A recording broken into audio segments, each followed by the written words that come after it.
Asia times के खास programme आज की बात में आपका खैर मकदम है। मैं हूं अशरफ अली बस्तवी। इस वक्त मैं एक बहुत ही अहम इशू पर आपके सामने हाजिर हूं। मेरे साथ लखनऊ यूनिवर्सिटी के प्रोफेसर अयाज इस्लाही साहब मेरे साथ मौजूद हैं। अयाज इस्लाही साहब लखनऊ यूनिवर्सिटी में अरब कल्चर के डिपार्टमेंट के प्रोफेसर हैं। फिलिस्तीन और अरब इशूज़ पर काफ़ी गहरी नज़र रखते हैं। लगातार वहाँ के इशूज़ पर लिखते रहे हैं, बोलते रहे हैं। हमने फिलिस्तीन इशू पर ख़ास तौर से समझने के लिए आपको मदऊ किया है और ये जानने की कोशिश करेंगे हम कि फिलिस्तीन का जो इशू है वो क्या है, किस तरह से उस इशू को डिस्टॉर्ट किया गया तारीख के आईने में, और इस वक्त जो सूरत हाल है, आज जो सुबह से खबर आ रही है कि वहाँ पर सीज फायर लागू हो गया है, तो एक तरह से एक खुशाइंद खबर है। इन तमाम उमूर पर हम बात करेंगे। तो डॉक्टर साहब, मुझे आप ये बताइए कि आपका सबसे पहले तो बहुत बहुत स्वागत है एशिया टाइम्स के इस ऑनलाइन डिबेट में। आपने मुझे वक्त दिया, बहुत ही कीमती वक्त आपने दिया, क्योंकि आप लगातार, मैं देख पा रहा हूँ 12 दिन से, तो बहुत ही ज़्यादा आप बिजी होंगे। एक एक मिनट की आप खबर ले रहे थे और वहाँ पर क्या कुछ हो रहा था आप उसको अपडेट भी कर रहे थे, मज़ामीन भी आप आके आ रहे हैं। मैं आपसे जानना चाहूँगा कि आज जो सुबह खुशखबरी कह सकते हैं या जो भी आप उसे नाम दें, आई है कि वहां पर सीज फायर हुआ है, तो ये सीज फायर का क्रेडिट आप अगर कहें तो किसे देंगे? अमेरिका को देंगे, जैसा कि यूएनओ को देंगे? कौन है इसके पीछे? हाँ, ये सीज फायर कहना चाहिए, सीज फायर कहिए या फिर जंगबंदी कहिए या यूं कहिए कि इजराइल का जो हमला था गजा पर, उसे रोका गया। तो जंगबंदी या सीज फायर तो इसके लिए होता है जब बराबर की स्टेट आपस में लड़ाई जंग कर रहे हो और फिर उनके बीच जो है समझौता कराया जाता है यूएनओ या दूसरे ताकतों के जरिए। लेकिन ये तो गया एक तरफा था। जी। इसमें ये जो कुछ समझौता हुआ है, बहरहाल ये समझौता,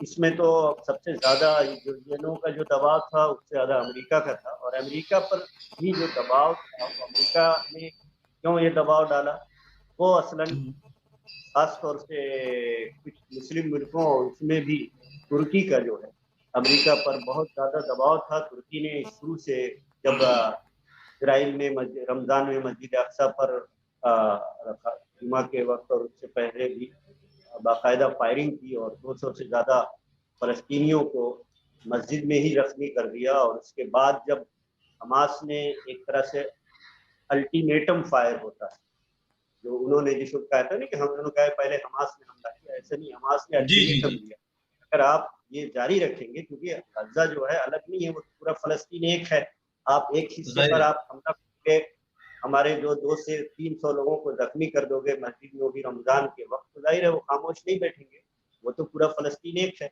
उन्होंने अल्टीमेटम दिया रॉकेट के जरिए, लेकिन उस अल्टीमेटम को न समझ के ये और आगे बढ़े और उन्होंने गजा पे अटैक किया। और उस अटैक को का उन्होंने मुकाबला किया जितना वो कर सकते थे अपने रॉकेट के जरिए। और कहा जाता है कि इस बार जो उन्होंने रुख दिखाया वो पूरी दुनिया, इजराइल समेत जो है, को सरप्राइज किया है। और इजराइल को ये उम्मीद नहीं थी, उन्होंने सोचा था कि 15 साल से हम नाकाबंदी किए हुए हैं, तो वो इस यहाँ तक नहीं पहुंचेंगे, वो पिछली जंग 2014 की तरह कुछ रॉकेट छोड़ेंगे जो कुछ नुकसान नहीं कर पाएगा। लेकिन उनका अंदाजा नहीं था कि जाहिर है कि जो आदमी कमिटमेंट के साथ और मिशन के साथ अपनी आज़ादी के लिए स्ट्रगल कर रहे हों, वो कभी चैन से नहीं बैठते। और उन्होंने इसकी तैयारी की और अपने रॉकेट को इतना एडवांस किया कि आज पूरी इजरायली कौम जो है 2 हफ्ते से बैंकर में छुपी थी, उनके फौजियों समेत बाकायदा फौजियों के स्टेटमेंट है, आपके आईडीएफ की ट्विटर पर ये देखा जा सकता है कि हम 3 दिन से बैंकर में सो रहे हैं ना, एक बॉम्ब चीज फिरता डॉक्टर है। साहब, मैं डॉक्टर एक साहब एक चीज मैं यहाँ पूछूंगा। एक सेकंड, मैं जी खाली ये जी कह रहा हूँ कि एक जी तो जी। ये इसका दबाव था, है ना, ये मालूम हुआ खुद इजराइल चाह रहा था ठीक इसी तरह 2014 में जी उन्होंने समझा कि हम जो है जितना चाहेंगे एक तरफा तौर से हमला करके नुकसान पहुंचाएंगे, जिस तरह हम गर्दू में जो चाहते करते हैं, और फिर वापस आ जाएंगे। लेकिन वो उल्टा पड़ गया और ये मिस्र के पास खुद गए कि इसमें सालिसी करके समझौता कराए, है ना, बीच में जो है आपस में। इस वक्त भी इनकी बाकायदा इन्हीं की कोशिश से ये हुआ है। हमास ने तो ये कह दिया, बाकायदा उसमें स्टेटमेंट आया था कि हम 6 महीने तक कोई वो नहीं करें और 6 महीने तक जंग के लिए तैयार, इसराइल जो चाहे करे। लेकिन तो एक तो असल इसका दबाव था, दूसरे मुस्लिम, मैंने बताया तुर्की ने जो रुख दिखाया वो बहुत सख्त था, खासतौर से जब इन्होंने रमजान में मस्जिद पे फायरिंग की और उसके बाद गजा पे उन्होंने कुछ मुस्लिम मुल्कों की भी कहा, उनके भी सख्त किए, और फिर अमेरिका को कहा कि हमारे हाथ में खून में रंगे हुए हैं, अगर ये इजराइल जो कुछ कर रहा है इसकी जिम्मेदारी लेनी पड़ेगी। तब से जाकर के तुर्की के इस दबाव की वजह से अमेरिका का स्टेटमेंट बदला, पूरा रुख बदला, और उन्होंने कई बार 2-4 मुस्तकिल जो है अमेरिका और उसके स्पोक्समैन और अमेरिकी सदर बाइडेन ये कह रहे थे कि ये इजराइल जो है, तुम जो है हमला रोक दो, जंगबंदी कर दो। बाकायदा इजराइल को बार बार इजराइल के प्रेशर है, आप अखबार में देख सकते हैं। तो ये लेकिन खुद वो प्रेशर तुर्की ने बनाया और एक बड़ा हिस्सा तुर्की को जाता है क्रेडिट। और उसी के साथ साथ हमास ने जिस तरह, हमास का स्टाइल ऑफ डिटेक्ट, हमास ने जिस तरह जवाब दिया है वो उसका असल दबाव था कि हम आज नहीं कल इजराइल को समझौते की मेज पर आना था, वरना वो उनकी पूरी कौम बैंकर में छुपी रहेगी। लेकिन डॉक्टर साहब एक चीज ये देखने में आ रही है कि जिस तरह से इसराइल ने हवाई हमले किए, उसमें जो गजा में जो इंसानी जानें गई हैं और वहां पर जो तबाही मचाई है, उसके मुकाबले में अगर अददी तौर पर अगर आप देखें तो इसराइल में उस तरह की तबाही तो इनके जो रॉकेट्स हैं वो नहीं मचा सके उसकी वजह से। लेकिन उसके बावजूद क्या आखिर वजह थी कि जबकि इंसानी जानें इधर तल्फ हो रही थी, नुकसान सबसे ज्यादा इधर हो रहा था, उसके बावजूद इसराइल मजबूर हुआ, इसराइल परेशान हुआ और वो अमेरिका और तमाम चीजों के पास जाकर के किसी तरह से कि इस जंगबंदी हो। तो आपका कहना है कि इसराइल इसमें एक तरह से इसराइल की तरफ से पेशरफ थी जंगबंदी की? असल में मैं यहाँ एक बात कहूँ, आपके 3 दिन पहले, तकरीबन 2-4 दिन पहले एक बयान आया था 80 साल का यरूशलेम के फलस्तीनी बाशिंदा था, जो वहाँ के एक मारूफ सहाफ़ी हैं और रहनुमा हैं फलस्तीन के, उमर बरगूती उनके रिश्तेदार हैं, जिन्होंने शुरू से इजराइल का कब्जा देखा है और इजराइल ने किस तरह वहाँ से दहशतगर्दी, यानी जो इजराइल के रियासत बनने से पहले सहयोनियों ने जो दहशतगर्दी वहाँ की और उनके कब्जा करने की कोशिश की ब्रिटिश पीरियड में, वो सब उन्होंने देखा। तो उन्होंने कहा, जो उनका लफ्ज है वो ये है, मैं इंग्लिशी में दोहरा रहा हूँ जी। वो है कि सम, है ना, जस्ट सम, यानी बस थोड़ा और बहुत, सिर्फ थोड़ा हमें साथ चाहिए दुनिया का। तो इस उन्होंने कहा कि मैं इसलिए कह रहा हूँ, हम तो उस वक्त वी लॉस्ट द पैलेस्टाइन, हमने तो वो जमाना देखा जब फलस्तीन को हमने खो दिया है, लेकिन अब जो फलस्तीन की तहरीक आज़ादी है जिस सतह पे पहुंची है, मैं इस घर से उन्होंने कहा अपने देख करके बता रहा हूँ कि हमें बस थोड़ी सी अगर दुनिया मदद कर दे तो हम अपनी तहरीक आज़ादी को कामयाबी से हम किनार कर देंगे। तो असल में क्या होता है, जो मीडिया है कितने ही बड़ा सोर्स हो, बहुत सी अंदर की बात नहीं जानता, समझे जी आप, बिल्कुल। कितने ही बड़ा इंटरनेशनल ये दबाव क्या था। इसलिए कि हमास, जो मैंने ये जो हवाला दिया, हमास वहां था, इस स्टेज पे था, मैं बहुत साफ साफ कह रहा हूँ, और कोई भी अदरवाइज न ले, ये उस स्टेज पे था जहां चंद घंटे अगर कोई भी, खासतौर से जो मजबूत मुस्लिम मुल्क हैं, ईरान है, तुर्की है, पाकिस्तान है, वो बहुत खुल के कहते, अगर उसके साथ खड़ा हो जाता बयान से आगे बढ़ करके, तो दुनिया को इस बार यकीन हो गया था, खुद इजराइल को यकीन हो गया था कि फिर तो मेरा, यानी उस तरह बढ़ जाएगा, मैं तो ये नहीं कहूँगा वजूद खत्म हो जाएगा, हालांकि इजराइल जितना छोटा है और जितना छोटा है, आवाज आ रही है ना? हाँ जी, आ रही है, आवाज आ रही है। बीच में अक्सर आ कम रही है, होती आवाज जा है। रही। बीच में तो कम हो गया था इजराइल बस। जिस हाँ। तरह का है और जिस इजराइल अभी भी जितना बड़ा है, हालांकि ग्रेटर इजराइल का खाब देख रहा है, वो ठीक है, आप भी दूसरों को नुकसान करोगे, उनकी समझ में नहीं आ रहा है, लेकिन अगर फुल फ्लेज जंग, जिस तरह आपके पास असले हैं, हथियार हैं, उस तरह अगर कोई खड़ा हो गया हमारे के साथ, तो ये चंद घंटों का मामला होगा, मेरा अपना यकीन। लेकिन ये जी जी, इजराइल की बिल्कुल सही समझ कहा। में नहीं आ रहा है। वजह यह है कि जब किसी कौम, किसी भी फर्द या इंसान या कौम की शामत आती है तो वो बर्बादी की तरफ बढ़ती है, बजाय इसके कि जो कुछ मिल गया था, जैसे भी मिल गया था। अब तो हमास और यहाँ तक कि पीएलओ ने भी मान लिया था कि अगर 1947 से पहले के जो बाउंड्रीज है उस पर इजराइल चला जाए, तस्लीम कर ले, तो हमारी पूरी जंग खत्म हो जाए, तहरीक आज़ादी। लेकिन वो तस्लीम करने के लिए तैयार नहीं है, बल्कि हर दिन इजराइल बढ़ता जा रहा है, पूरी दुनिया देख रही है, और फलस्तीन सिकुड़ता जा रहा है। ये असलन है, ये जो प्लान है, यही प्लान है जो असल इरिटेट करता है फलस्तीनियों को, और यही मंसूबा जो इजराइल का है, ये बार बार जंगों का और बार बार जो है आपसी मुठभेड़ का और बार बार रिटेलिएशन का, हमास के रिटेलिएशन का सबब बनता है। इस चीज को असल में दुनिया को समझना चाहिए। ये वजह नहीं खत्म होगी तो ये बार बार ये होगा, और इसका क्या नतीजा होगा लोग अपने अपने लिहाज से असेसमेंट कर रहे हैं। जो अगला हमारा सवाल है आपसे वो ये है कि जिस तरह से आपने बताया कि जो फिलिस्तीन का जो नक्शा है किस तरह से सिकुड़ता चला गया पिछले 70 साल के अंदर, उसके बावजूद आपने देखा कि जो दुनिया का जो मीडिया है, एक आध को छोड़ करके आप अल जजीरा को अगर आप देख लें तो वो तो बहरहाल अच्छा काम कर रहा था, और भी कुछ हैं टर्की के अखबारात और चैनल्स थे, लेकिन आपने देखा कि बड़ी तादाद मजलूमों को जालिम और जालिम को मजलूम करार देने में लगी रही।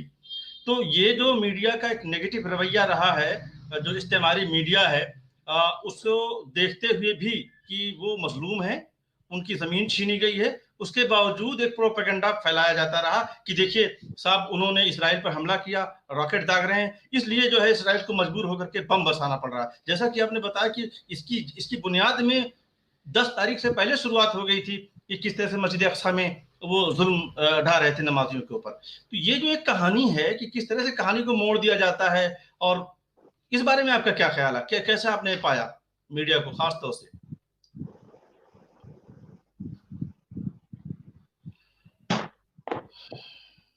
असल में देखिए मीडिया क्या है, वो तो मीडिया अपने अपने लिहाज से चीजें दिखाते हैं, और ज्यादा उम्मीद नहीं रखना चाहिए, मेरा ये कहना है।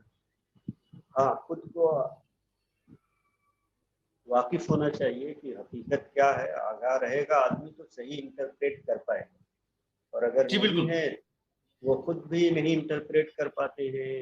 जहाँ तक मुस्लिम दुनिया का मसला है, जब मसाइल जब कोई खास बात फलस्तीन में हो जाती है, 2014 में जैसे उन्होंने अटैक किया था, रमज़ान ही में किया था, और फिर आपके 2021 में भी रमज़ान ही में किया जी इजराइल की तरफ से मस्जिद अक्सा में, और उसके बाद गजा में, वो भी रमज़ान ही में शुरू हुआ। अच्छा, ये रमजान में उनका परेशान करने का क्या कोई खास आइडिया है क्या?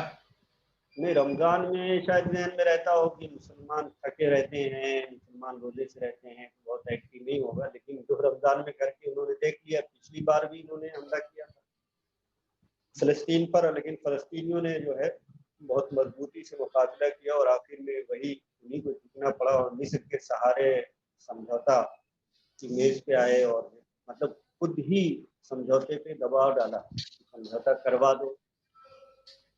अब ये उनकी एक टैक्टिक भी हो सकती है हिकमत अमली की, भाई कुछ नुकसान के बाद हट जाओ पीछे तक, कि अपना भी नुकसान बच जाए। इसलिए इसी को देखते हुए पिछली बार हमास ने मना कर दिया था कि नहीं, अब जो है जो होना है इसमें होगा, हम मिस्र ने और दूसरी मुस्लिम अरब मुल्कों ने जो है दबाव डाल के उनसे कराया, और ये वक्त भी करवा रहे। तो इस वक्त भी अरब मुल्कों ने और दूसरे उनकी ख्वाहिश गया। इसराइल जो है पहली बार 2014 में भी जब हमला किया वो झुका था, और इस बार भी उसी की ख्वाहिश पर समझौता हुआ है, और खुद उसकी कौम जो है, पूरा इजराइल एक दबाव था कि पूरी कौम जो है हमास के रॉकेट की वजह से फिक्र में चली। उनको अंदाजा था कि पिछली बार की तरह इस बार भी होगा, रॉकेट बहुत ज्यादा नुकसान नहीं पहुंचाएंगे, और हमें जो करना वो करेगा, लेकिन इस बार का रॉकेट भी उनका ज्यादा एडवांस था, एक दूसरी शक्ल में सामने आया, और कहीं ना कहीं उनको जो है खौफ पैदा हुआ उससे, और न सिर्फ आम आबादी उनकी फौज भी देखकर में कर अपनी जान बचाती रही। तो ये तमाम चीजें उनकी तदबीर गया एक तरह से उल्टी पड़ जाती, हर बार वो नई मंसूबे के साथ आते हैं। लेकिन ये फलस्तीनियों की समझ लीजिए कि, और दुनिया की जो भी कौम आज़ादी की जो तहरीकात होती है, फ्रीडम स्ट्रगल, उनकी एक अपनी अलग कुव्वत होती है। अगर कोई कौम चाह जाए कि हमें आज़ाद होना है, दूसरी कौम की गुलामी से निकलना है, तो फिर उसे कोई रोक नहीं सकता। ये इजराइल को भी समझना चाहिए और तारीख से सबक लेना चाहिए। हम सब हिंदुस्तान में हम सब आज़ादी की तहरीक से गुजरे हैं।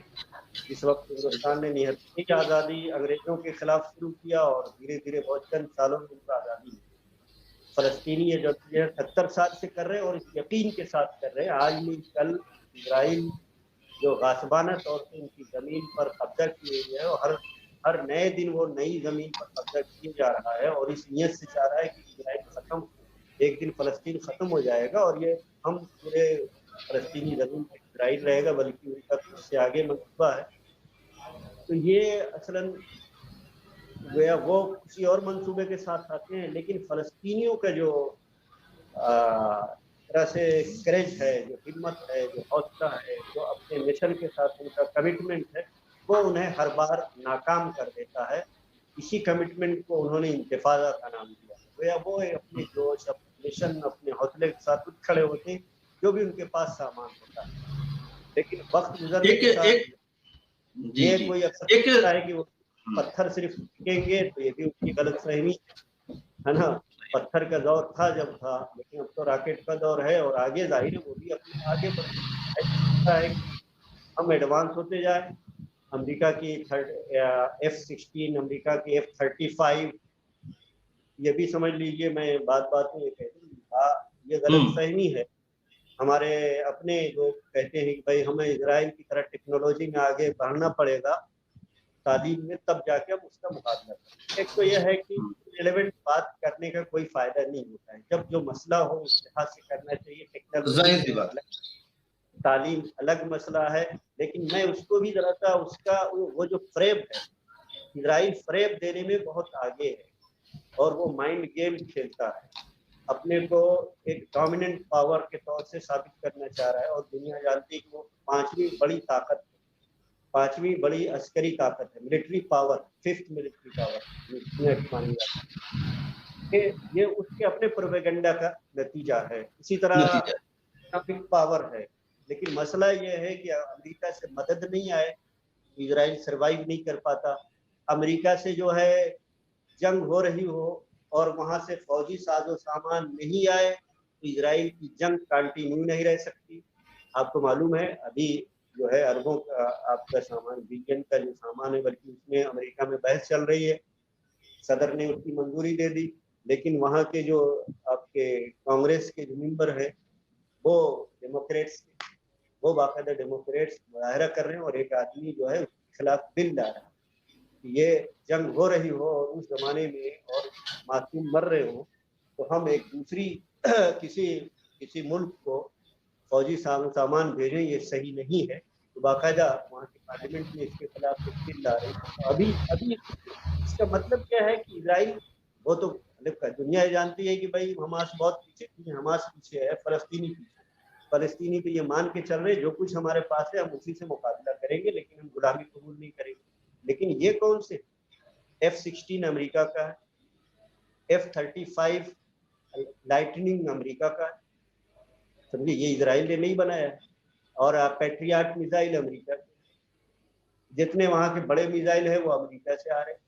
अभी इटली से, क्या नाम है आपके, पिछले हफ्ते इटली से आया, वहाँ की वर्कर यूनियन ने जो पोर्ट पे काम कर रही थी उसमें जो है शिपमेंट को लोड करना, शिपमेंट में वहाँ के फौजी जो बॉक्सेस थे, आपके एक्सप्लोसिव्स थे और आर्म थे, हथियार थे, उनको लादने से मना कर दिया कि हम एक ऐसी कौम से हम नहीं करेंगे, क्योंकि ये जो अगर ये जाएगा तो इससे मासूम मरेंगे और हम मासूमा के कत्लेआम में शामिल नहीं होना चाहते। वहाँ के बच्चे नहीं जा रहा हूँ, मैं सिर्फ ये कह रहा हूँ कि कहाँ गई इसराइल की टेक्नोलॉजी, है ना। तो वो इजराइल क्या है कि गेम खेलना चाहते, लेकिन ये बार बार हमास उनका ये माइंड गेम फेल कर देता है, नाकाम कर देता है।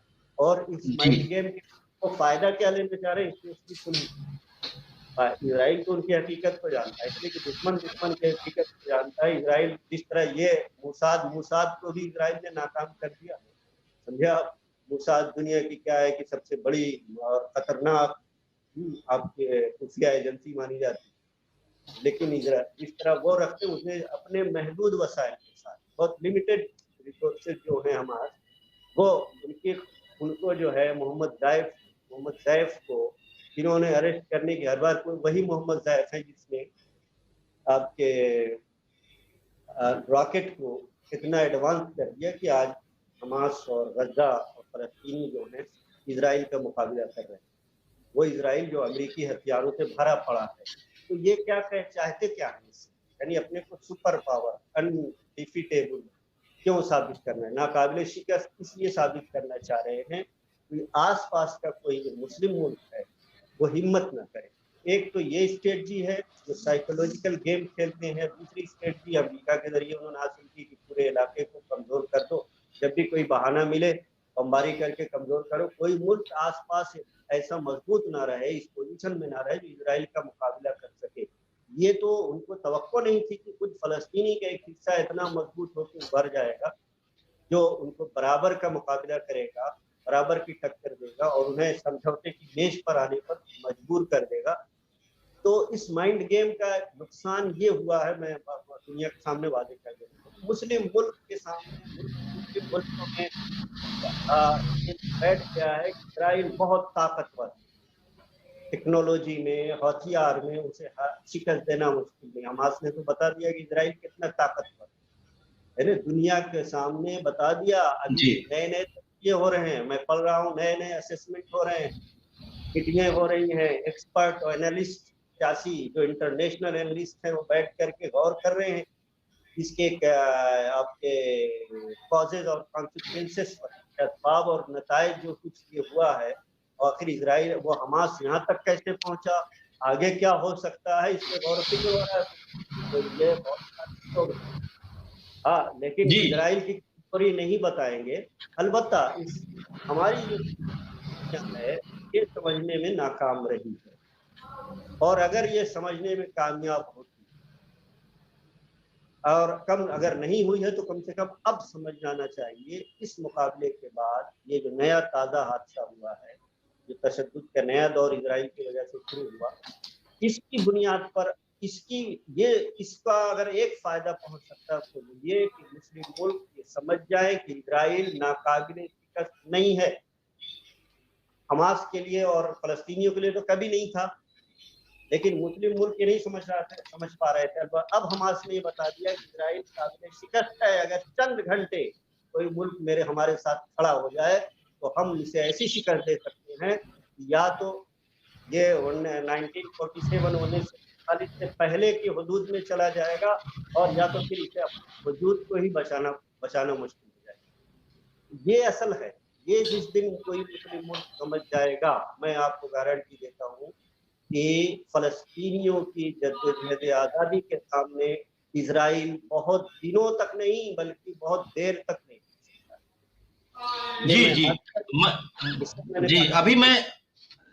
अभी मैं जब देख रहा था मैं सोशल मीडिया पर, तो एक रमजी बारूद एक फिलिस्तीनी सहाफ़ी हैं जो फिलिस्तीन क्रॉनिकल जो न्यूज़ पोर्टल है उसके एडिटर हैं। उन्होंने तमाम दुनिया के स्कॉलरों को, जर्नलिस्टों को, कॉलम निगारों को शुक्रिया अदा किया है कि सबने हमारे साथ दिया, जो लोग भी हमारे साथ आए।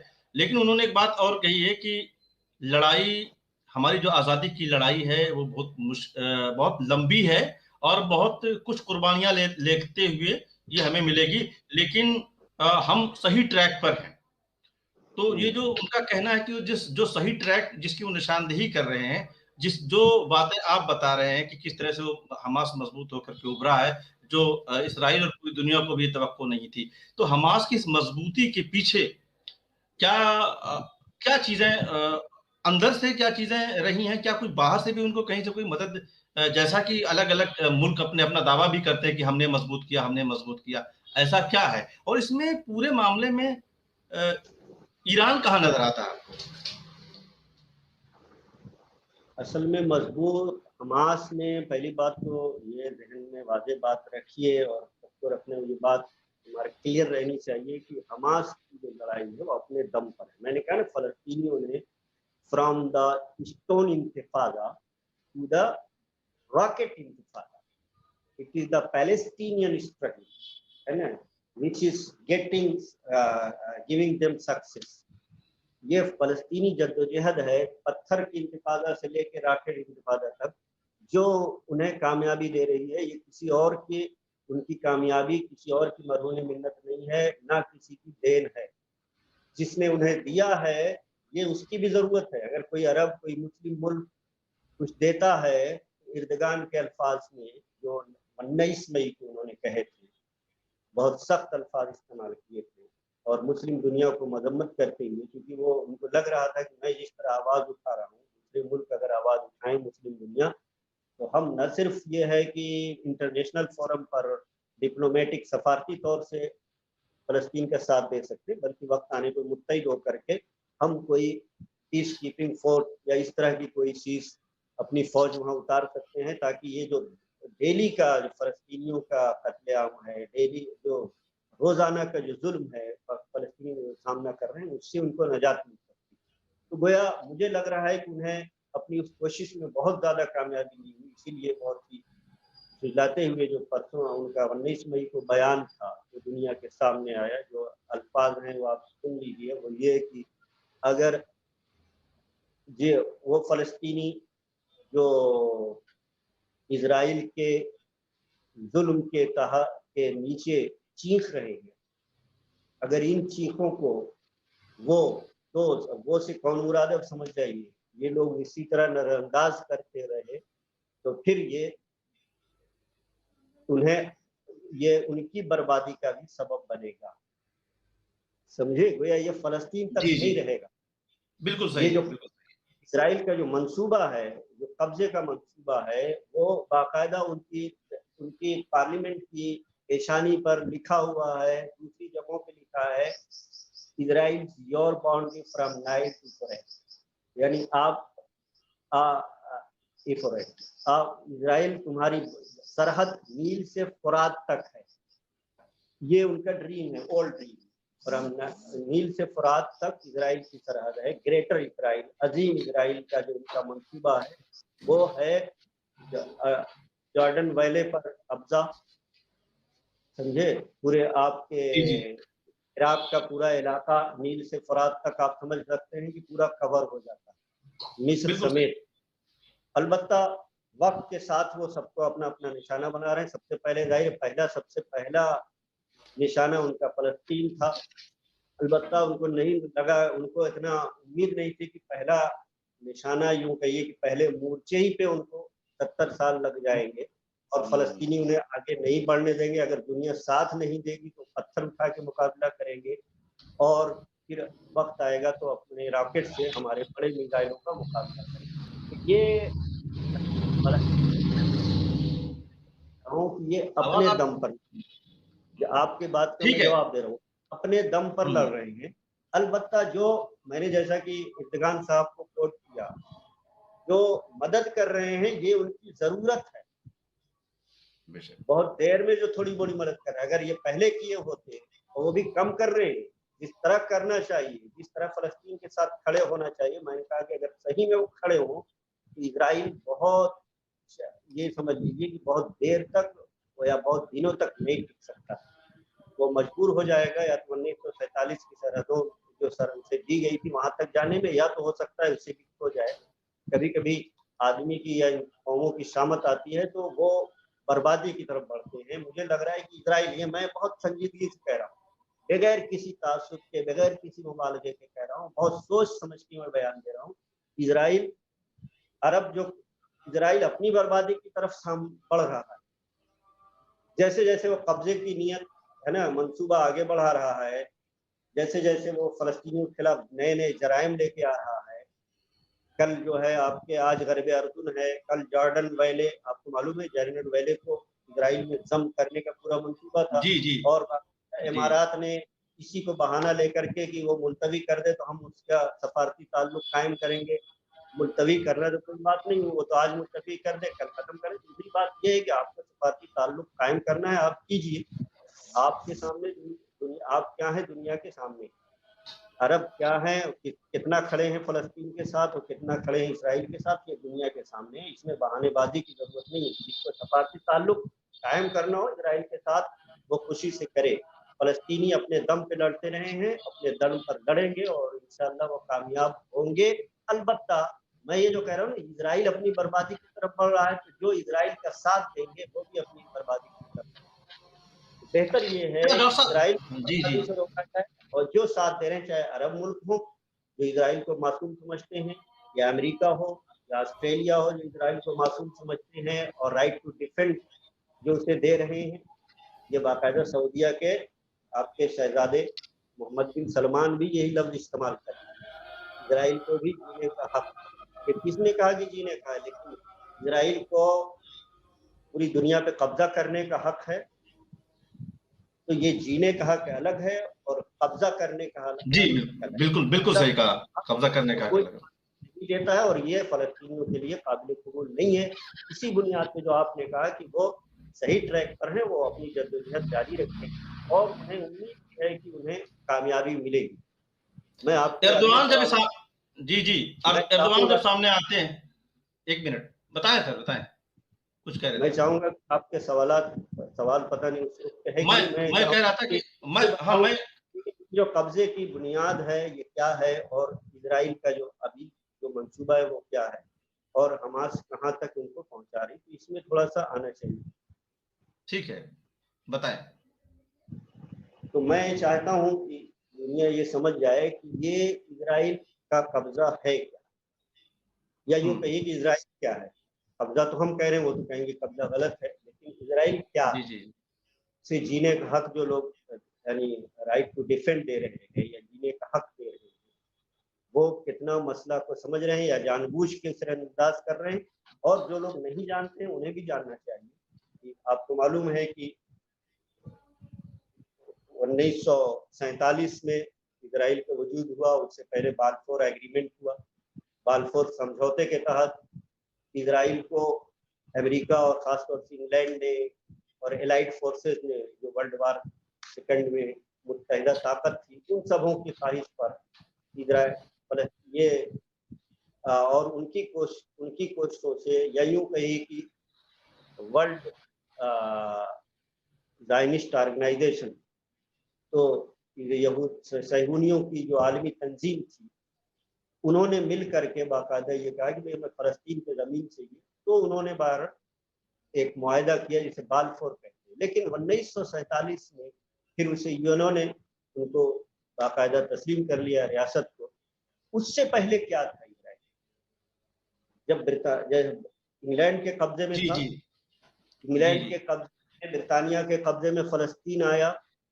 कुछ उस जमाने में यूरोपी मुख्तलिफ अरब ममालिक और मुस्लिम ममालिक मुख्तलिफ मुल्कों के कब्जे में आए, जैसे हिंदुस्तान इंग्लैंड के कब्जे में आया, फलस्तीन इंग्लैंड के कब्जे में आया, मिस्र फ्रांस के कब्जे में आया।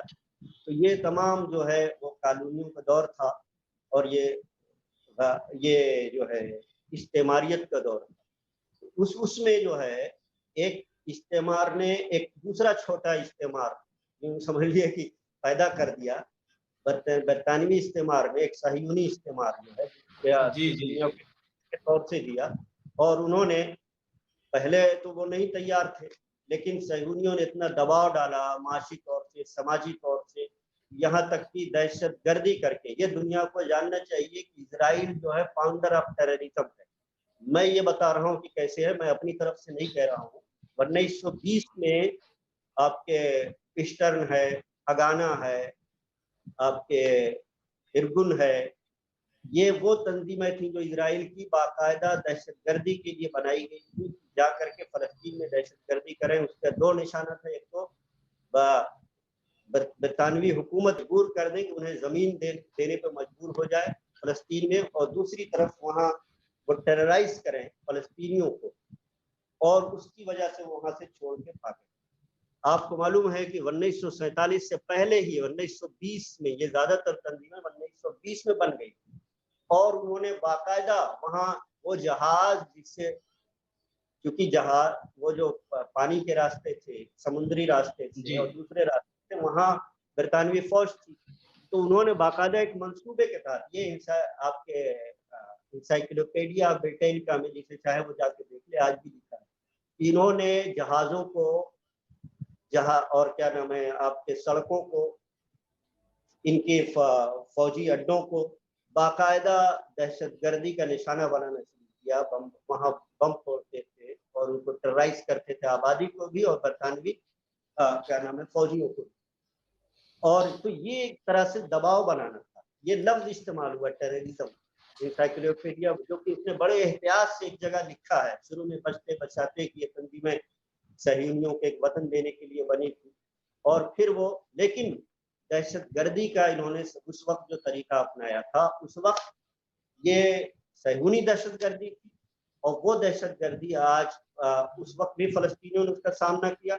आज उसी दहशतगर्दी का उससे ज्यादा भयानक सूरत में फलस्तीनी मुकाबला कर रहे हैं, जो इजराइल की स्टेट टेररिज्म, रियासती वही दहशतगर्दी जो तंजीमों ने पैदा की थी ताकि यहाँ पे जबरदस्ती फलस्तीनियों की जमीन पे कब्जा करें या आबाद हो। उसी के नतीजे में मिला। बहर जब 1947 में मिला तो उसके बाद भी इन्होंने, और इन्हें यकीन था, इन्होंने जो मंसूबा बनाया था वो मंसूबा तो खिलाफत उस्मानिया ने नाकाम बना दिया, लेकिन खिलाफत उस्मानिया खत्म होने के बाद धीरे धीरे, और जब मुसलमान अरबों का ज्यादा हिस्सा उस्मानी खिलाफत से निकल गया और छोटे छोटे हिस्सों में बट गया, तो फिर यहूदियों सहयूनियों को अपना मंसूबा पूरा करने में आसानी हुई।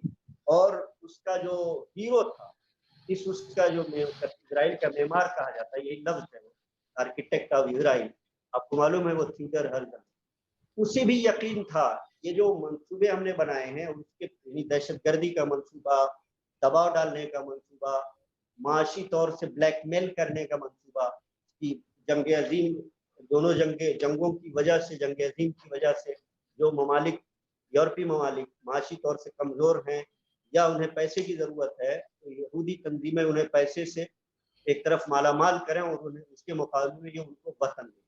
तो ये मुख्तलिफ शक्लों से चल रहा है, जिसमें दहशतगर्दी, उनको ये यकीन था, यहाँ तक कि ये बाकायदा इनका जो मेमार है थियोडर हर्जल, समझे आप, ये देख लीजिए जी ये जी जी बाकायदा, ये आपके डेसमंड स्टीवर्ट की मशहूर किताब है थियोडर हर्जल, जो है आपके ये इसमें उसने लिखा, उसके बयानात लिखे हुए हैं। उसने कहा कि उसकी जो वसीयत थी, मुझे मेरा जब मर जाऊं तो मुझे दफनाया न जाए बल्कि एक ताबूत में रख दिया जाए महफूज करके कब्र में, और जब इजराइल बन जाए तो मुझे वहां पहुंचा दिया जाए। समझे आप, इसके इजराइल बना है 1948 में, 1949 में आपके थियोडर हर्जल का ताबूत इजराइल पहुंच गया। तो ये एक बहुत ही मंसूबा था, एक पूरी साजिश थी फलस्तीन पे कब्जा करने की। ये नहीं है कि एक छोटा सा हिस्सा इजराइल को दे दिया गया और जी पूरी जी अरब उसे बर्दाश्त नहीं कर रही है, बर्दाश्त तो करने के लिए तैयार थी। 1948 के बाद फिर इन्होंने क्या किया, दहशतगर्दी कंटिन्यू रखी। आपके हैफा है, देर यासीन है, ये बहुत मशहूर में, जो गैर मारूफ मैं नहीं नाम ले रहा हूँ, वो मारूफ नाम ले रहे हो, सब जानते हैं। यहाँ उन्होंने कत्लेआम शुरू किया, पूरी पूरी बस्ती को खत्म कर दिया, पूरी लाशों से पूरी पूरी बस्ती बिछ गई। लोग नक्शा खींचे आप, अगर उस वक्त की जो तारीख है वो पढ़ नहीं पाएंगे। ये यही तंजीमें हैं, और मकसद क्या था, इतना मारो, इतना हो कि ये छोड़ करके भाग गए। ये लगभग 7.5 लाख फलस्तीनी उसी वक्त छोड़ के गए, और उसके बाद 1967 में जो जंग हुई, जो बाकी बचे थे उसमें छोड़ के गए। अब जो बाकी बचे हैं वो इजराइल चाह रहा है कि वो भी छोड़ के चले जाएं। इसलिए उसने, जब ओस्लो मुआहदा हुआ 1990 तो, और 90s में जो ओस्लो मुआहदा हुआ, ये भी हमास की देन थी। हमास ने मजबूर कर दिया था, और हमास के लीडरों ने, वो भी इंतफाजा की देन थी, और उस इंतफाजा की देन की वजह से अरबों को, फलस्तीनियों को छोटा सा हिस्सा मिला था, एक गजा के पट्टी जो दूर है, और दूसरा गरबे अर्दुन। गरबे, इन दोनों में उन्होंने कोशिश की कि यहाँ स्टेट ना कायम, बल्कि इसीलिए फलस्तीनी अथॉरिटी कहा जाता है, पैलेस्टीनियन अथॉरिटी कही जाती है, वो नहीं है। वहाँ कोई रियासत ना बने, वहाँ इंतजामिया ना हो, वहाँ कोई डिसिप्लिन आर्मी ना हो, ताकि वो इजराइल के लिए खतरा हो। ये गोया इस तरह ऐसा लग रहा है कि फलस्तीनी दुनिया के सेकंड ग्रेड सिटीजन है, जिन्हें कोई हक न मिले, वो जी रहे हो इजराइल के रहमो करम पे, जब चाहे वो मार दें। ये डेली का मामला है। अभी मालूम हुआ कि इसी दौरान एक औरत को रोड पे जा रही थी, बाकायदा गोली का निशाना बना दिया, तो मुश्किल से 20 से 25 साल थी। ये आपके यरूशलेम की बात, इधर गजा पे अटैक कर रहे हैं। तो ये जो डेली का मामला है, वो कहते हैं कि वो सिक्योरिटी के नाम पे है, मालूम हुआ कोई जा रहा है, उनको सिर्फ हाथ भी हिलता उलता नजर आता है तो मार देते हैं, और उन्हें ये हक दिया गया है कि जहां से भी खतरा हो मार दे। फलस्तीनी गोया इंसान नहीं है बल्कि जानवर है। तो ये कर रहे हैं, फलस्तीनियों की हालत ये बना रखी है, और दूसरी तरफ अपने कब्जे को वसीतर करते जा रहे हैं दिन ब दिन।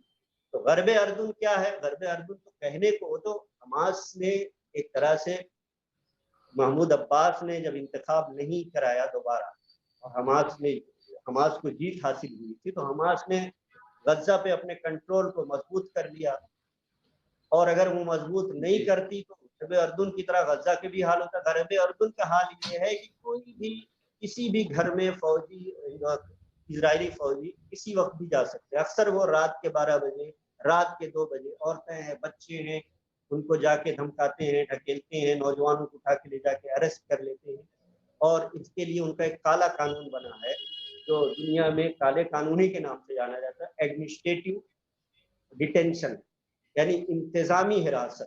या उसके नाम से वो किस 6 साल के बच्चे को भी पकड़ सकते हैं, औरतों को भी आए घर से उठा के लेके चले गए। इस वक्त भी हजारों लोग सिर्फ एडमिनिस्ट्रेटिव डिटेंशन में, उन्हें एक बाड़ा बनाया हुआ है, उसमें जाकर के डाल देते, बहुत से बाड़े, बिल्कुल जानवरों की तरह। तो ये गरबे अर्दुन तो एक तरह से वो मकबूजा, वो भी समझिए, यरूशलेम है ही नहीं, जहाँ महमूद अब्बास है वो इलाका भी है। इनके मेम्बरान को, पार्लियामेंट मेम्बरान को, इनके लीडरान को जब चाहते हैं हिरासत में ले लेते हैं। इसी तरह जो इजराइल के यानी मकबूजा इलाके हैं, जो लोग बेचारे जीत के जाते हैं, मेंबर बनते हैं इनके पार्लियामेंट की, उनकी कोई हैसियत नहीं होती, उन्हें कह दिया जाता है कि ज्यादा आगे न बढ़िएगा, और उन्हें जब चाहते हैं हिरासत में ले लेते हैं। उनकी न तो कोई सियासी हैसियत मानी जाती, न कोई सामाजिक हैसियत मानी जाती। और अब इन्होंने उससे आगे बढ़ के क्या गेम खेला, इंटरनेशनल सतह पे 2 गेम है, इसको याद रखिए, 2 गेम बहुत बड़े। वो क्या क्या है? एक खेल ये खेला कि ट्रंप का जब जमाना आया तो अब सोचा कि हम ट्रंप ही मिल जाए, यानी फाइनल ट्रंप, समझे, ट्रंप को इन्होंने फाइनल ट्रंप के नाम समझ लिया, आखिरी जीत। वजह क्या है कि ट्रंप के जो व्हाइट हाउस में उन्होंने अपना, उनका दामाद बना दिया अपने आदमी को, कुशनर, समझे, यूनी थे, यहूदी थे, उन्होंने और उनकी बीवी ने मिल करके से ट्रंप के कहने पर, इजराइल की ख्वाहिश पे, बगैर फलस्तीनियों की किसी शिरकत के, बगैर बाहरी दुनिया की किसी शिरकत के, उन्होंने क्या है कि एक खामोशी से एक सैनिटरी डील बना ली। सैनिटरी डील, इस सैनिटरी डील में उन्होंने क्या किया कि फलस्तीनियों को पैसा दे दिया जाए, वो खाए पिए मस्त रहें, जमीन वगैरह के चक्कर में न पड़े। गोया गज्जा भी उनसे कहा जाए छोड़ दें, अगर गज्जा न भी छोड़ सके तो गरबे अर्दुन का पूरा इलाका, उधर जर्डन वैले बहुत बड़ी है आपके फलस्तीन से और दूर तक, और ये पूरा इलाका इजराइल के कब्जे में आ जाए, और ये एक कम्युनिटी के तौर पे, जो स्टेट ना हो, एक कम्युनिटी के तौर पे रहे, इनकी मदद की जाएगी, कोई दिक्कत नहीं होगी माशी समाजी। ये है सेंचुरी डील। उसके अंदर एक और चीज है खतरनाक, जिसमें अरबों को भी उसने ट्रैप कर लिया था, खासतौर से सऊदी और इमारात को। उसी बुनियाद पर इमारात ने बाद में इजराइल से समझौता किया, आपको मालूम है 1920 में जो है, और उसमें कई बिलियन की मदद भी की इन्होंने इजराइल की। वही मदद आज जो है असलहे की शक्ल में, बम की शक्ल में, बमबारी की शक्ल में उसका फलस्तीनी सामना कर रहे हैं, है ना। ये तो बहुत माशी है। और ये क्या है, या इसके पीछे क्या था, सेंचुरी डील और अब्राहमिक डील। अब्राहमिक डील क्या है? अब्राहमिक डील इब्राहिमी समझौता कह सकते हैं इसे। ये गोया इमारात ने जो आपके सफारती ताल्लुक कायम किया तो उसे यही नाम दिया। इन दोनों के पीछे में बस बहुत वाज़ेह लफ्जों में सीना, वादी सीना, जो मिस्र और फलस्तीन के बीच में एक छूटा हुआ एक गैर आबाद इलाका है, इस लायक भी नहीं कि वहां आबाद दिया जाए। इनका मंसूबा है कि फलस्तीनियों को वहां ढकेल दिया जाए, और फिर इस पूरे इलाके में इजराइल एक ऐसी अच्छी रियासत होगी जो इजरायलियों के भी काम आएगी। और उसने अरबों को भी ख्वाब दिखाया कि आपके तमाम मसाइल हम हल कर देंगे, और आपकी सिक्योरिटी भी हम फराहम करेंगे ईरान और दूसरी कौमों के मुकाबले में। तो ये एक खतरनाक मंसूबा है। इस मंसूबे के साथ का 2 पहलू है। एक तो फलस्तीनियों के वजूद को खत्म कर देना, जो इजराइल का पूरा मंसूबा है। वो कहता है कि फलस्तीन है, वो तो यही और दूसरा पहलू ये है कि आगे वो अरब के दूसरे इलाकों पर कदम बढ़ाएं और उसे ग्रेटर इजराइल का हिस्सा बनाएं। और तीसरा पहलू जो है वो ये की आवाज कि अरब को खुद हाँ फलस्तीन का दुश्मन बना दिया जाए, और लगभग उसने बना दिया है ना। इखवानुल मुस्लिमीन समझे, और हमास का हवाला दे करके उसने कहा ये आपके लिए खतरनाक। तो मसला ये है कि इसराइल और उसकी मुसाद जिसे भी उनके लिए खतरनाक बना दे वो खतरनाक होता है, वो अपनों पर भरोसा करने के लिए तैयार नहीं है। लेकिन हमास ने इन तमाम चीजों को नजरअंदाज किया। उसे मालूम था इसराइल का गेम प्लान, और उसी प्लान को फेल करने के लिए उसने ऐसा किया कि उन्हें अल्टीमेटम दिया कि अगर आप नहीं रुकोगे, मस्जिद अक्सा में इन्होंने नमाजियों को निशाना बनाया रमजान के जमाने में। और वो ये भी जानती थी कि ये मई में क्यों ऐसे एक्टिव हो जाते हैं। मई का मतलब ये होता है कि जब मई आता है तो कोई ना कोई नई उपलब्धि, नई अचीवमेंट वो इसराइलियों को तोहफे के तौर पे